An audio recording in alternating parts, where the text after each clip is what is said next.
সাধারণ গতিবেগের 5/7 গতিতে হেঁটে একজন বালক 6 মিনিট দেরিতে স্কুলে পৌঁছায়, তাহলে স্কুলে পৌঁছাতে সাধারণত তার কত সময় লাগে? উত্তর: ধরি বালকটির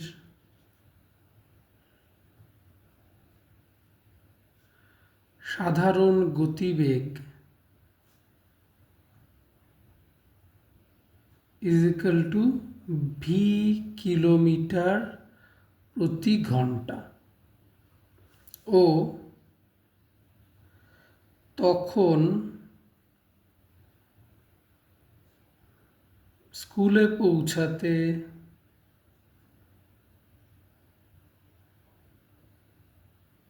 সাধারণত সময় লাগে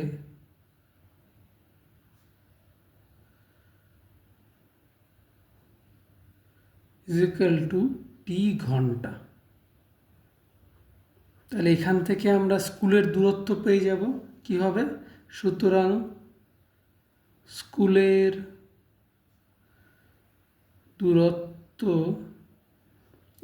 আমরা দূরত্ব মানে কি জানি? দূরত্ব গতিবেগ ইন্টু সময়। এখানে গতিবেগ কত? ভি কিলোমিটার পার ঘন্টা। তাহলে ভি ইন্টু সময় কত? টি ঘন্টা ইন্টু টি, এত কিলোমিটার। এটা হচ্ছে স্কুলের দূরত্ব।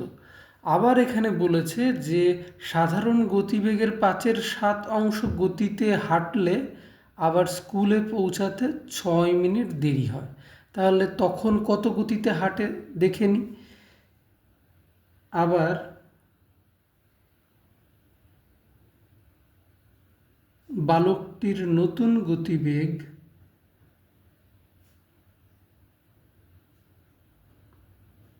কত? আগের গতিবেগের 5/7 আগের গতিবেগ ছিল ভি কিলোমিটার পার ঘন্টা। তাহলে ভি ইন্টু 5/7 কিলোমিটার পার ঘন্টা। তখন স্কুলে পৌঁছাতে 6 মিনিট দেরি হয়। তার মানে ও তখন স্কুলে পৌঁছাতে সময় লাগে কতটা? নর্মাল যা সময় লাগে তার থেকে 6 মিনিট দেরি, মানে 6 মিনিট বেশি। তাহলে নর্মাল সময় লাগে আমরা ধরে নিয়েছি টি ঘন্টা। তাহলে টি ঘন্টা প্লাস 6 মিনিট। এইবারে এখানে ঘন্টা, এখানে মিনিট, এটা তো হয় না। তাহলে কি করতে হবে? তার জন্য আমাদেরকে দুটোকেই ঘন্টায় আমাদেরকে ট্রান্সফার করে নিতে হবে। তাহলে টি ঘন্টাকে আমরা টি রাখবো, প্লাস 6 মিনিটকে আমরা জানি যদি 60 দিয়ে ভাগ করি তাহলে ঘন্টায় চলে আসবে। তাহলে 6/60 এত ঘন্টা। 6 দিয়ে কাটলে 10 = টি প্লাস 1/10 ঘন্টা। এইবারে আমাদেরকে এখান থেকে বের করে ফেলতে হবে তাহলে স্কুলের দূরত্ব কত। তাহলে সুতরাং স্কুলের দূরত্ব আবার সেই একই ফর্মুলা, দূরত্ব গতিবেগ ইন্টু সময়। আর এইখানে নতুন গতিবেগ কত আমরা জানি? V into 5/7। তাহলে ভি ইন্টু 5/7 ইন্টু সময় কত? এখানে টি প্লাস 1/10, টি প্লাস 1/10 এত কিলোমিটার। তাহলে এখানেও আমরা স্কুলের দূরত্ব পেলাম, আবার আগেও আমরা স্কুলের দূরত্ব বের করেছি। তাহলে এই স্কুলের দূরত্ব অর্থাৎ ভি ইন্টু টুই হবেন এই আর একবার করে যে বের করলাম স্কুলের দূরত্ব সেইটা, অর্থাৎ এই টোটাল এই অংশটা। তাহলে লিখে ফেলি সেটা প্রশ্নানুসারে।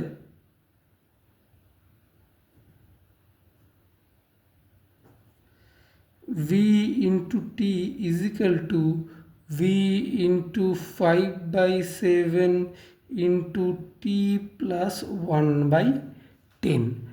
এইবারে এখানে v দুদিক থেকে কেটে যাবে।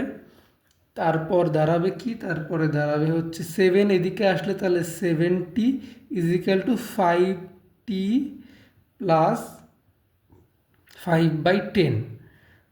আর এদিকে 70 মাইনাস 5t এদিকে চলে আসলে -5t হবে, ইজিক্যাল টু এখানে 5 দিয়ে কাটলে 2 হবে মানে হাফ। আর এখানে 70 মাইনাস 5t মানে 2t ইজিক্যাল টু হাফ। সুতরাং টি ইজিক্যাল টু আবার 2 এদিকে চলে আসলে 1/4। তাহলে টি আমরা কি ধরেছিলাম? টি আমরা ধরেছিলাম যে স্কুলে পৌঁছাতে সাধারণত সময় লাগে যেটা, সেটাকে টি ঘন্টা ধরেছিলাম। আর প্রশ্ন কি জানতে চেয়েছে যে সাধারণত স্কুলে পৌঁছাতে তার কত সময় লাগে, তাহলে তো অ্যান্সার বেরিয়ে গেল, করে ফেলি। তাহলে সুতরাং সাধারণত স্কুলে পৌঁছতে তার